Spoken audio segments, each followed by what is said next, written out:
Ladies and gentlemen, this is a pretty cool one. The official Blizzard webpage for China released the information sooner than any other region. So now we have information on what this December 14th major update is supposed to actually be about. I want to break it down for you, but I'm going to give you a little spoiler alert here. It's focusing on improving drop rates and catching up for people that are behind. Let's go ahead and get into it here. So here they talk about accelerating your growth. You will win the magic costume. The large version of Diablo Immortal Shadow of Moon Eater will be launched on December 14th. This is basically just saying the major update's coming on the 14th, and it's called Shadow of the Moon Eater. It's so cold at the end of the year, but the darkness trend is still hot. Diablo Immortal has been well received worldwide since launch. Debatable. The official is also working hard to improve the game experience in response to optimization suggestions given by the players. So the official in this context is effectively Blizzard or NetEase, the people developing the game. And what they're saying is they're basically focusing on this patch, trying to improve the game with suggestions that was given by the community. I think this is smart. I think they should be doing this. The community has been very vocal in letting them know exactly what is wrong with the game. And they are saying that, okay, what we're going to try to do is listen to what people are saying. What exactly are people saying? Well, they say they want to focus on a smooth experience of high speed level improvement and explosive equipment guarantee. I've read through this as we break it down. I'll break it down further, but effectively this patch is focused on either catching you up or giving you more green items and more legendary items. It is a Diablo game, but you don't get showered with legendary items like you do in some of the other games, and I think they're kind of realizing that. So as we fast forward here, they talk about Diablo Immortal is changing, the new end of year version. The level is now going to be upgraded at high speed. In this big version, basically the major update, the mobile game project team focuses on solving the problem of slow upgrades during the growth period of novices and adjust the growth and upgrade multiplier according to the difference between the player level and the peak server level. This is just a really complicated way of saying they're buffing the Paragon experience. So you're going to be able to level Paragon quicker, and they talk about this in more detail down here, where it's actually up to 8 times, which before was up to 4 times if you're behind the Paragon level all the way.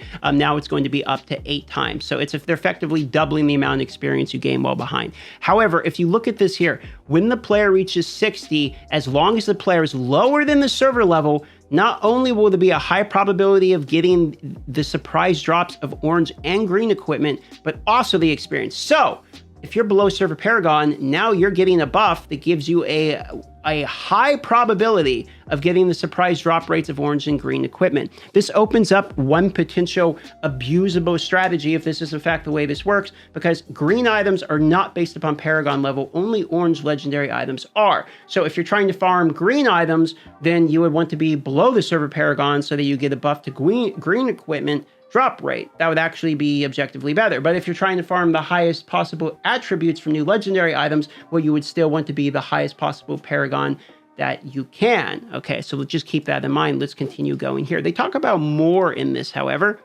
They say here the explosion rate is guaranteed and the magical costume must be won. What they're effectively talking about, if we scroll down here, is that they're buffing bounties, which is what this is. The player completes 4 or 8 reward missions. The corresponding treasure chest rewards have been increased. And after completing the Paragon Illustrated Book mission for the first time, you can get 100% orange equipment. What this means is a bounty buff, basically. You know how when you complete 4, you get this bonus chest that very often only gets you 2,000 gold, and very, very rarely, like once in your lifetime, a legendary item, they're buffing that chest. Also, now you get a guaranteed legendary item from completing your first monster essence turn-in. The illustrated book is your bestiary, basically. You turn that in for the first time every day. You're guaranteed an orange, just like your first orange. So now you have your guaranteed orange from finding an orange every day, and a guaranteed legendary item from turning in your first book every day. However, this is where it gets interesting. In addition, daily dungeon tasks have been added.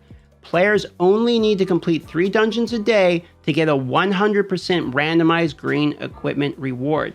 So now the way I am reading this, okay, the way I'm reading this, and there's more to set items we're going to talk about in just a second. The way I read this is if you get a task that says complete this dungeon and you do it 3 times, you get 100% random green equipment reward. That's the worst way, which is just it's a task that shows up basically, you know, like in your codex almost. However, there's a more generous way to read this, which is every 3 dungeons, you're guaranteed a green equipment drop, which could be interesting because they talk more about the green equipments here. Let's talk about it. The low utilization rate of green equipment in the past has also been considered by the official, again, meaning the devs.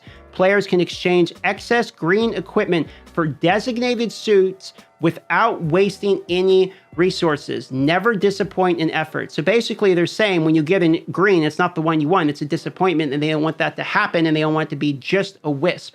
So effectively, how this reads to me, if you ask me, is when you get an item that you don't like, you can now trade that green item for a different of maybe either the same green item for the dungeon or maybe any green item you want. Maybe it's another green item within that set. Maybe you have 2 of the same boot within the Shepherd set, but you need the belt or something, you can trade it. We don't know the stipulations on that, and they don't go into that stipulations in this breakdown here.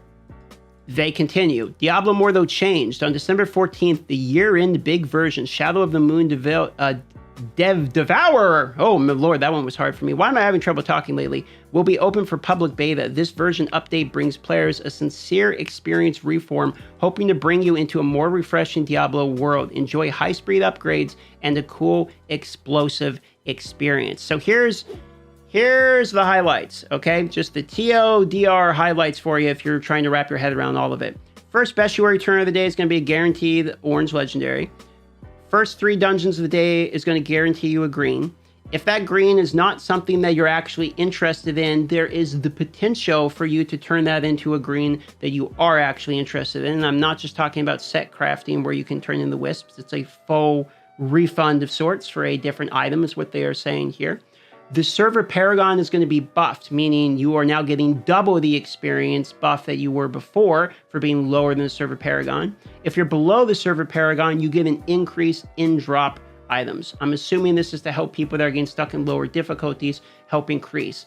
This increase in drop rate is for both legendary as well as green items, meaning that farming green items only depends upon the hell level, not the Paragon level difficulty. So that means that farming set items is actually better if you're behind, if that stands to logic.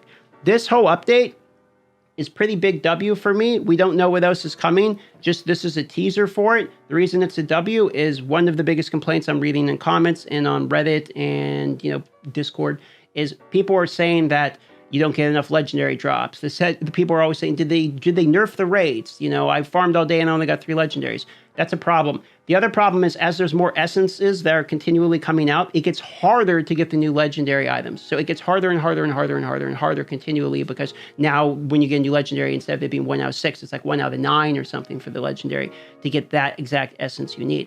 And so getting more is a way to get these essences quicker. So all of that's a thumb up, and all of that is stuff that the community has basically directly been asking for. That's not the entire major update. That is just a teaser of it, and we are still expecting a full patch notes breakdown. Subscribe to the channel and hit the bell if you want to be notified the instant that patch notes come out. I will have a breakdown of that video as well. Love you all. Thanks for watching.